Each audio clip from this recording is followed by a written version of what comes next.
لله نحمده ونستعينه ونستغفره ونؤمن به ونتوكل عليه ونعوذ بالله من شرور أنفسنا ومن سيئات أعمالنا من يهده الله فلا مضل له ومن يضلله فلا هادي له ونشهد أن لا إله إلا الله وحده لا شريك له ونشهد أن سيدنا ومولانا محمدا عبده ورسوله أما بعد فأعوذ بالله من الشيطان الرجيم بسم الله الرحمن الرحيم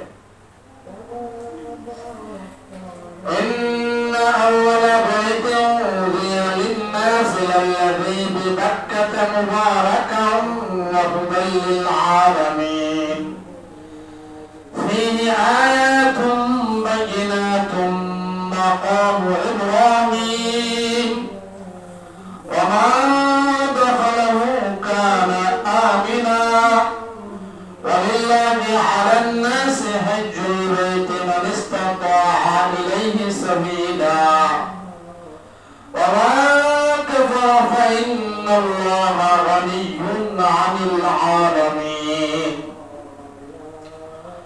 وقال النبي صلى الله عليه وسلم تعجلوا إلى الحج فإن أحدكم لا يدري ما يعرض له أو كما قال الرسول عليه الصلاة والسلام وقال النبي صلى الله عليه وسلم في حديث آخر من حج لله فلم يرفث ولم يفسق رجع كيوم ولدته أمه أو كما قال الرسول عليه الصلاة والسلام بارك الله لنا ولكم في القرآن العظيم ونفعنا وإياكم بالآيات والذكر الحكيم यहाँ हम सब मुसाफिर हैं वही आखिर ठिकाना कोई आगे रवाना है कोई पीछे रवाना भला बिकमालिही कशफत दुजा बिजमालिही हसनत जमीअ खिसालिही सल्लु अलैहि व आलिहि दिल मेरा बन जाए एक मैदान जगर तू ही है तू ही तो अल्लाह अल्लाह अल्लाह अल्लाह शजर में हजर में जिधर देखता हूँ मैं उधर तू ही है तू ही तो अल्लाह अल्लाह अल्लाह अल्लाह सब तमन्ना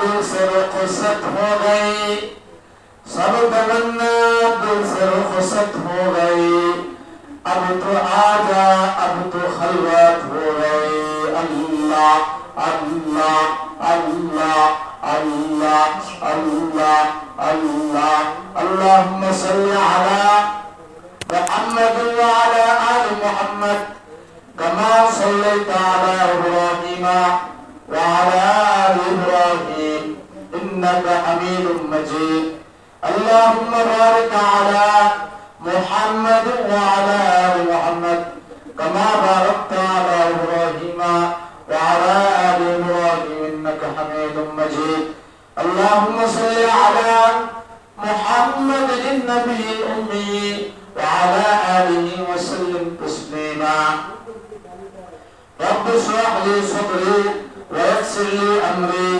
واحلل عقدة من لساني يفقهوا قولي رب يسر ولا تعسر وتمم علينا بالخير أستغفر الله ربي من كل ذنب وأتوب إليه لا حول ولا قوة إلا بالله العلي العظيم محترم معزز মুসল্লিয়ান কিরাম মহাপ্রভুর দরবারে অসংখ্য অগণিত শুকর যে মহান রব্বুল আলামিন আমাদেরকে সালাতুল জুমআহ আদায় করার লক্ষ্যে জামে মসজিদে আসার বসার কিছু কথা বলার শোনার তৌফিক দান করেছেন। এজন্য দিলের গভীর থেকে কালিমাতুশ শুকর আদায় করি, সকলে বলি আলহামদুলিল্লাহ। আলহামদুলিল্লাহ। মুহতারাম হাজিরিন, হজের মৌসুম চলছে, আলোচনা চলছে হজের। আমাদের সামনে হজ, কুরবানি, ঈদুল আযহা, সে প্রসঙ্গে আলোচনা চলছে। মুহতারাম হাজিরিন, আমি আপনাদের সম্মুখে কুরআনুল কারীম থেকে সূরা আলে ইমরানের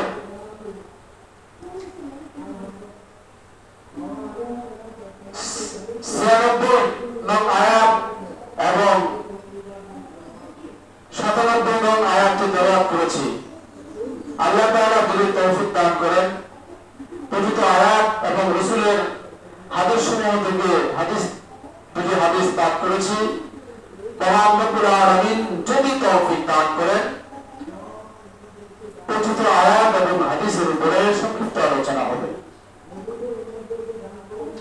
হজের মৌসুম চলছে। আল্লাহ পাকের প্রিয় বান্দা-বান্দীরা ইতিমধ্যে অনেকে পৌঁছে গেছেন মক্কা মদিনাতে।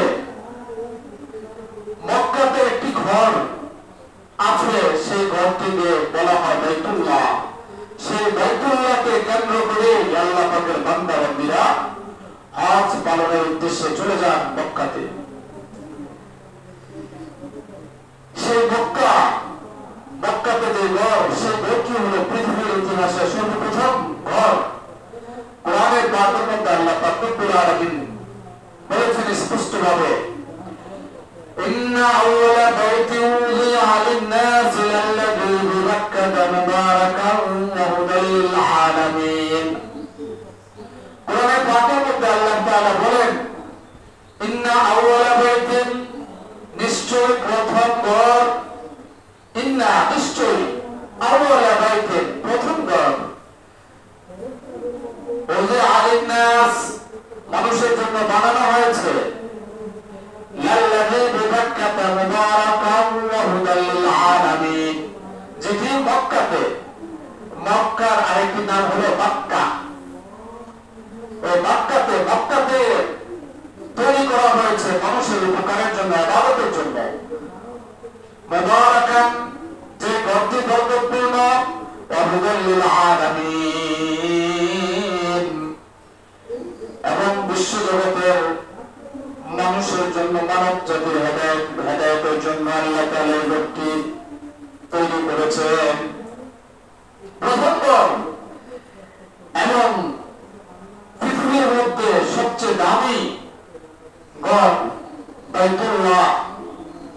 বাইতুল্লাহ সর্বপ্রথম নির্মাণ করেছিলেন ফেরেশতারা। এরপরে পর্যায়ক্রমে বহুবার বাইতুল্লাহ সংস্কার হয়েছে, নির্মিত হয়েছে। এই বাইতুল্লাহ হজ করার জন্যই, বাইতুল্লাহ জিয়ারত করার জন্যই আল্লাহ পাকের বান্দা-বান্দীরা মক্কাতে গিয়ে থাকেন। আর এই বাইতুল্লাহ হলো পৃথিবীর ইতিহাসের সর্বপ্রথম ঘর। এবং বাইতুল্লাহ যেখানে নির্মিত হয়েছে, ঐতিহাসিকদের মত অনুসারে, মুফাসসিরিনদের মত অনুসারে, বাইতুল্লাহ যেখানে নির্মাণ হয়েছে ওই জায়গাতে পৃথিবীর ইতিহাসে সর্বপ্রথম মাটি পৃথিবীতে তৈরি হয়েছে। ওই জায়গার মধ্যেই সারা পৃথিবীতে পানি আর পানি ছিল। সর্বপ্রথম বাইতুল্লাহ যে জায়গাটার মধ্যে নির্মিত হয়েছে, ওই জায়গাটার মধ্যে ফেনা জমে মাটি হয়েছে। মাটি, সেখান থেকে পৃথিবীর মাটির সূচনা। তো হজ আলোচনা চলছে, হজের ইন্না আউওয়ালা বাইতিন, যে প্রথম ঘর আল্লাহ তাআলা মক্কাতে নির্মাণ করেছেন, যে ঘরটি হলো পৃথিবীবাসীর জন্য হেদায়েতের জন্য সৃষ্টি করেছেন এবং বরকতপূর্ণ ঘর। এই হজ ইসলামের মধ্যে, ইসলামের ভিত্তিসমূহের মধ্যে থেকে হজ ইসলামের ভিত্তিসমূহের মধ্যে থেকে অন্যতম একটি ভিত্তি হলো হজ্জ বাইতুল্লাহ। রাসূল করিম সাল্লাল্লাহু আলাইহি ওয়াসাল্লাম হাদিসে পাকের মধ্যে বলেছেন, বুনিয়াল ইসলাম আলা খামসিন শাহাদাতি আল্লা ইলাহা ইল্লাল্লাহ, বুনিয়াল ইসলাম আলা খামসিন শাহাদাতি আল্লা ইলাহা ইল্লাল্লাহ ওয়া ইকামুস সালাত ওয়া ইতাইজ যাকাত ওয়া সাওম রমাযান ওয়া হজ্জুল বাইত মান ইসতাতাআ ইলাইহি সাবিলা। রাসূল করিম সাল্লাল্লাহু আলাইহি ওয়াসাল্লাম বলেছেন, ইসলামের ভিত্তি পাঁচটি জিনিসের উপরে। এক নম্বর হলো শাহাদাতি আল্লা ইলাহা ইল্লাল্লাহ, এই সাক্ষ্য দেওয়া যে আল্লাহ তাআলা ব্যতীত কোনো ইলাহ নেই। দুই নম্বর হলো ওয়া ইকামুস সালাত, নামাজ কায়েম করা। তিন নম্বর ওয়া ইতাইজ যাকাত, যাকাত দেওয়া। চার নম্বর সাওম রমাযান, রমজান মাসে রোজা রাখা। পাঁচ নম্বর হলো ওয়া হজ্জুল বাইত মান ইসতাতাআ ইলাইহি সাবিলা, হজে যাওয়ার মতো যাদের এবিলিটি আছে, ক্ষমতা আছে, সক্ষমতা আছে, তাওফিক আছে, তাদের জন্য বাইতুল্লাহ হজ করা, বাইতুল্লাহ গিয়ে হজ করা ফরজ। ওয়া হজ্জুল বাইত মান ইসতাতাআ ইলাইহি সাবিলা, যাদের সক্ষমতা আছে, এবিলিটি আছে, তাওফিক আছে, তাদের জন্য বাইতুল্লাহ গিয়ে হজ করা ফরজ। রাসূল করিম সাল্লাল্লাহু আলাইহি ওয়াসাল্লাম যাদের উপর হজ ফরজ হয়েছে তাদেরকে রাসূল বলেছেন, তাআজ্জালু ইলাল হজ্জি ফাইন্না আহাদাকুম লা ইউদরি মা ইয়া'রিজু লাহু, তাআজ্জালু ইলাল হজ্জি, তোমরা হজ ফরজ হলে দ্রুত হজ করো, দেরি করো না, বাহানা করো না, বাহানা কইরা দেরি করো না। ফাইন্না আহাদাকুম, কেননা তোমাদের মধ্য থেকে কেউ জানে না, লা ইউদরি মা ইয়া'রিজু লাহু, যে আজকে সে সুস্থ, তুমি সুস্থ আছো, আজকে আগামী বছর তোমার কি অবস্থা হবে সেটা তোমাদের মধ্য থেকে কেউ জানে না। আজকে তোমার দুইটা পাও সুন্দর সুস্থ সবল আছে, তোমার দুইটা হাত সুন্দর সুস্থ সবল আছে, আগামী বছর তোমার হাত পা ঠিক মতো থাকবে কিনা, তুমি পরিপূর্ণভাবে সুস্থ থাকবে কিনা, হজে যাওয়ার মতো তাওফিক তোমার থাকবে কিনা কারো জানা নাই। এজন্য রাসূল করিম সাল্লাল্লাহু আলাইহি ওয়াসাল্লাম বলেছেন, তাআজ্জালু ইলাল হজ্জি ফাইন্না আহাদাকুম লা ইউদরি মা ইয়া'রিজু লাহু, তোমাদের কারো যদি হজ ফরজ হয়ে থাকে তাহলে দ্রুত হজ করে নাও, কারণ তোমাদের মধ্যে কারো জানা নাই তার কখন কি অবস্থা হবে, কার কখন কি অবস্থা হবে।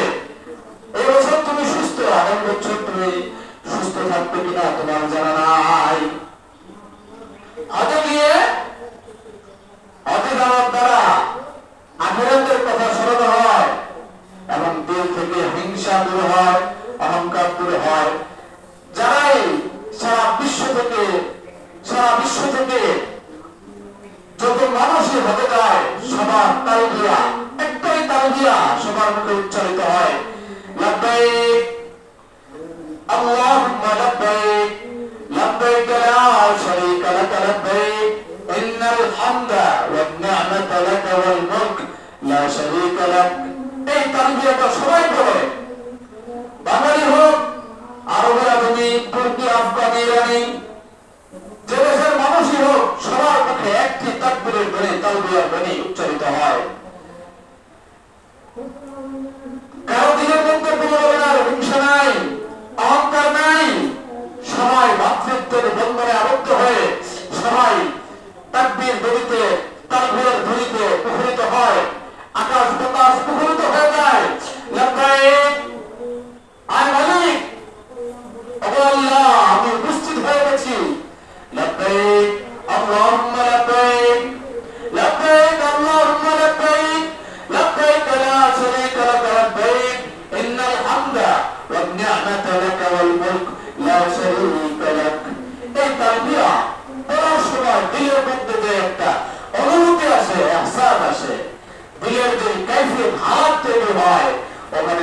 গিয়ে তালবিয়া পড়েছেন তারাই শুধু বুঝেন।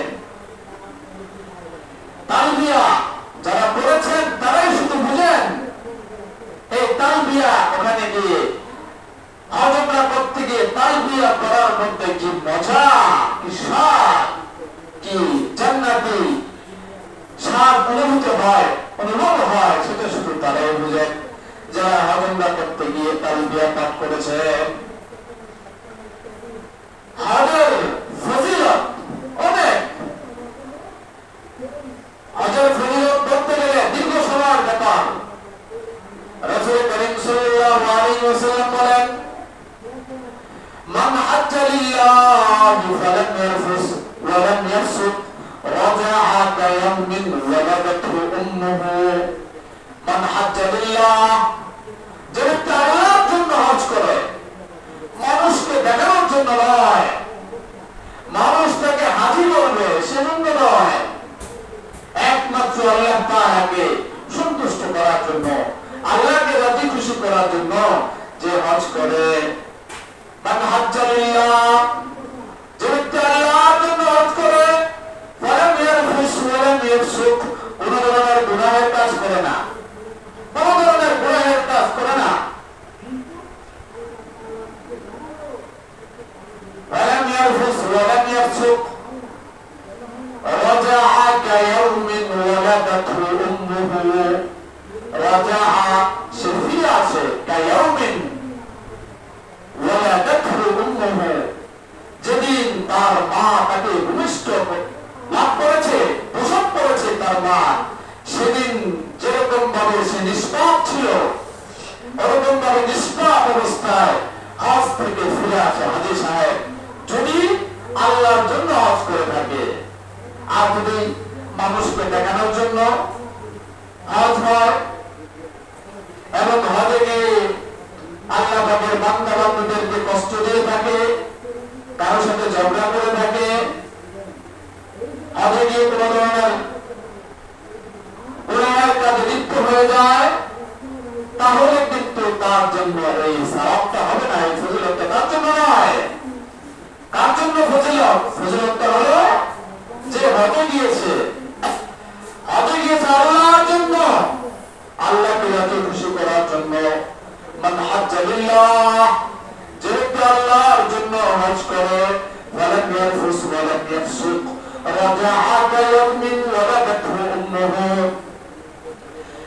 রাসূল করিম সাল্লাল্লাহু আলাইহি ওয়াসাল্লাম বলেছেন, মান হাজ্জা লিল্লাহ, যে ব্যক্তি আল্লাহর জন্য হজ করে, ফালাম ইয়ারফুস ওয়া লাম ইয়াফসুক, এবং কোন ধরনের গুনাহের কাজ করে না, রাজা'a কায়াউমিন ওয়ালাদাতহু উম্মুহু, সে এমন ভাবে ফিরে আসবে যেদিন তার মা তাকে ভূমিষ্ঠ লাভ করেছে, প্রসব করেছে, সেই দিন সে যেমন নিষ্পাপ ছিল, হজ থেকে ফিরে আসার পরেও সে সেরকম ভাবে নিষ্পাপ থাকবে, নিষ্পাপ হয়ে হজ থেকে ফিরে আসবে। অন্য এক হাদিসের মধ্যে রাসূল করিম সাল্লাল্লাহু আলাইহি ওয়াসাল্লাম বলেছেন, আল হজ্জুল মাবরুর লাইসা লাহু জাযাউন ইল্লা আল জান্নাহ। আল হজ্জুল মাবরুর, হজ্জ মাবরুর, লাইসা লাহু জাযাউন ইল্লা আল জান্নাহ। হজ্জ মাবরুর মানে যে হজটা গুনাহমুক্ত আল্লাহর জন্য হয়, হজের বিধিবিধানগুলি পরিপূর্ণভাবে পালন করা হয়, লাইসা লাহু জাযাউন ইল্লা আল জান্নাহ, এমন হজের জন্য একমাত্র তার প্রতিদান হলো জান্নাত। সুবহানাল্লাহ, একমাত্র তার প্রতিদান হলো জান্নাত। লাইসা লাহু জাযাউন ইল্লা আল জান্নাহ। জান্নাত কি জিনিস? জান্নাত হলো এমন জিনিস, জান্নাতের মধ্যে আল্লাহ তাআলা এমন নিয়ামত রাখি বান্দা বান্দীদের জন্য, আল্লাহ তাআলা তার নেককার বান্দা বান্দীদের জন্য রেখে দিয়েছেন, যা কোনোদিন কোনো চক্ষু দেখে নাই। হাদিসে কুদসির মধ্যে আসছে, আল্লাহ তাআলা বলেন, আ'দাতু লি'ইবাদিস সালিহিন মা লা আইনুন রা'at ওয়া লা উযুনুন সামি'at ওয়া লা খাতারা আলা কলবি বাশার। হাদিসে কুদসির মধ্যে আসছে, আল্লাহ তাআলা বলেন, আ'দাতু লি'ইবাদিস সালিহিন, আমি আমার নেককার বান্দা বান্দীদের জন্য তৈরি করে রেখেছি জান্নাতের মধ্যে মালা আইনুর রাআত, এমন নিয়ামত রাখে রেখেছি যা কোনোদিন কোনো চক্ষু দেখে নাই, মালা আইনুর রাআত, চক্ষু দেখে নাই, ওয়ালা উযুনুন সামিআত, কোনো কর্ণ কোনোদিন শুনে নাই। জান্নাতে আল্লাহ তাআলা এমন নাজুক নিয়ামত রেখেছেন যা কোনোদিন কোনো চক্ষু দেখে নাই, এমন কোন কান কোনোদিন শুনে নাই, ওয়ালা খাতারা আলা কলবি বাশার, এবং কোন মানুষের কল্পনা সে পর্যন্ত বুঝতে পারে নাই। এমন নাজ নিয়ামত রাখে আল্লাহ তাআলা নেককার বান্দাদের জন্য জান্নাতে রেখে দিয়েছেন। আর এই জান্নাত রেখেছেন যারা হজ্জে মাবরুর করে আসবে। আল হজ্জুল মাবরুর লাইসা লাহু জাযাউন ইল্লাল জান্নাহ, জান্নাত। আল হজ্জুল মাবরুর লাইসা লাহু জাযাউন ইল্লাল জান্নাহ। রাসূল করিম সাল্লাল্লাহু আলাইহি ওয়াসাল্লাম অন্য এক হাদিসের মধ্যে বলেন, তাবিউ বাইনাল হজ্জ ওয়াল উমরা فإنهما ينفيان الفقر والذنوب. تابعوا بين الحج والعمرة. إذا حاج بالعمرة করো, حاج উমরা করো, فإنهما ينفيان الفقر, কেননা হজ এবং উমরা দারিদ্রতা দূর করে, والذنوب, গুনাহ ক্ষমা করে দেয়, গুনাহ মাফ হয়ে যায়। হজ এবং উমরার মাধ্যমে গুনাহ মাফ হয়ে যায়, আল্লাহ তাআলা গুনাহ মাফ করে দেন এবং দারিদ্রতা দূর হয়ে যায়। কেউ যদি হজ, ফরজ হজ করে ফেলেছেন, তার জন্য যদি অ্যাবিলিটি থাকে, রাসূল বলেছেন তাবিউ বাইনাল হজ্জ ওয়াল উমরা, তোমরা হজ উমরা করতে থাকো, একটার পর একটা করতে থাকো যদি অ্যাবিলিটি থাকে। যদি কেউ একবার জীবনে হজ করে ফেলে, জীবনে হজ একবারই ফরজ হয়, একবার করে ফেলার পরে তার উপর আর হজে যাওয়ার মতো টাকা পয়সা থাকলেও তার উপর আর হজ ফরজ হবে না, একবারই আদায় করতে হয়। এরপরে যতবার হজ করবে সেটা তার জন্য নফল হজ হবে। নফল হজের ক্ষেত্রে ব্যাপারে রাসূল করিম সাল্লাল্লাহু আলাইহি ওয়াসাল্লাম বলেন, তাবিউ বাইনাল হজ্জ ওয়াল উমরা, তোমরা হজ এবং উমরা করতে থাকো। ফজিলতটা কি, লাভটা কি? হজ করলে লাভ কি, উমরা করলে লাভ কি? ফাইন্নাহুমা ইয়ানফিয়ানুল ফাকরা, ফাকরান মানে দরিদ্র, আল্লাহ তাআলা দরিদ্রতাকে মিটিয়ে দেন, দরিদ্রতা দূর করে দেন, ওয়াজুনুবা, এবং গুনাহকে মিটিয়ে দেন, গুনাহ মুছে দেন। হজ এবং উমরা দ্বারা গুনাহ মুছে যায়। এখন আমাদের জানা উচিত হজ কার উপর ফরজ, হজ কার উপর ফরজ। হজ ফরজ হওয়ার জন্য শর্ত হলো মুসলমান হওয়া, মুসলমান হওয়া, সাবালক হওয়া, প্রাপ্তবয়স্ক হওয়া। মুসলমান হওয়া, সাবালক হওয়া, সুস্থ হওয়া, স্বাধীন হওয়া, বাইতুল্লাহ পর্যন্ত পৌঁছার সামর্থ্য থাকা, বাইতুল্লাহ পর্যন্ত পৌঁছতে পারে, এই পর্যন্ত পৌঁছতে পারে, এই টাকা পয়সা তার কাছে থাকা, এবং যতদিন সে বাইতুল্লাহতে থাকবে তার পরিবার পর্যন্ত খরচ দিয়ে দেওয়ার মতো টাকা পয়সা তার কাছে থাকতে হবে।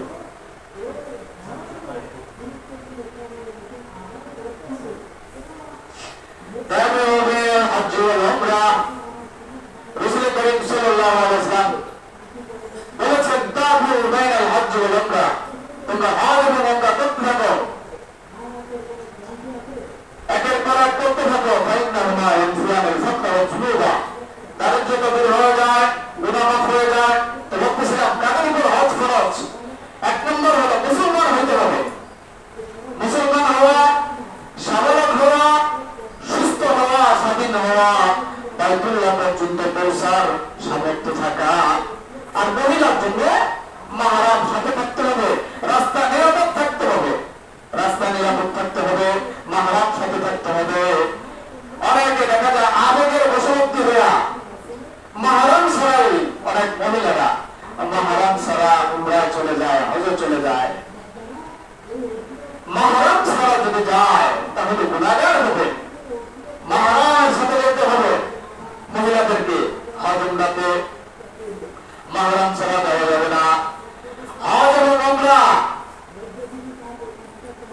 করলে হজ না করলে ক্ষতি কি? রাসূল করিম সাল্লাল্লাহু আলাইহি ওয়াসাল্লাম সেই কথাটা বলে দিয়েছেন, মান মালাকা যাদান ওয়া রাহলাতান তুবাল্লিগুহু ইলা বাইতিল্লাহি ওয়া লাম ইয়াহুজ্জা ফালা আলাইহি আন ইয়ামুতা ইয়াহুদিয়ান ওয়া লা নাসরানিয়া।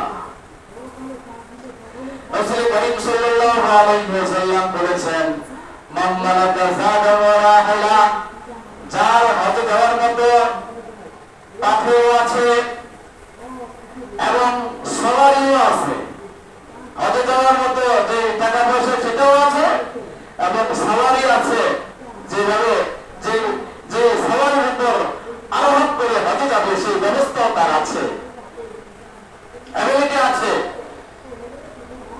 মাম্মালা কাজা কামরা ইলা রাহিলাতান তুদাল্লুহু ইলা বাইতুল্লাহ, বাইতুল্লাহতে পৌঁছার মতো তার অ্যাবিলিটি আছে।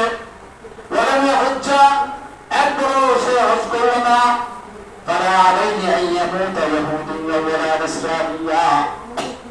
রাসূল বলেন, সে ইহুদি হয়ে মারা যাবে নাকি নাসারা হয়ে মারা যাবে, এর কোনো নিশ্চয়তা নাই। অর্থাৎ হজ ফরজ হওয়ার পরে কেউ যদি হজ না করে তাহলে তার ইহুদি নাসারা হয়ে মৃত্যুবরণ করার সম্ভাবনা রয়েছে। নাউযুবিল্লাহ। ইহুদি নাসারা হয়ে মৃত্যুবরণ করার সম্ভাবনা রয়েছে।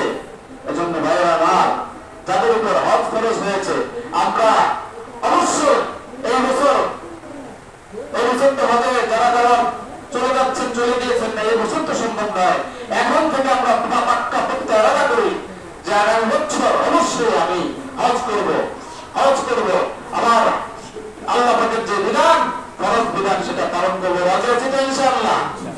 মৃত্যুর আগে হজ করতে হবে।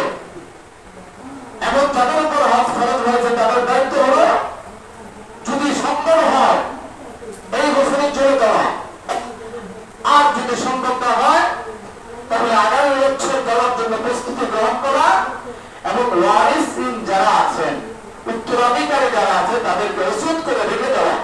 যেমন উপর তো হজ ফরজ হয়েছে, আমি যদি মৃত্যুবরণ করি তাহলে আমার সম্পদ থেকে তোমরা হজ করে নিও, বদলি হজ তোমরা করিও, অথবা বিজ্ঞ হজের ব্যাপারে পারদর্শী এমন কাউকে দিয়ে হজ করিয়ে নিও। এটা ওয়ারিসদেরকে ওসিয়ত করে দেওয়া জরুরি।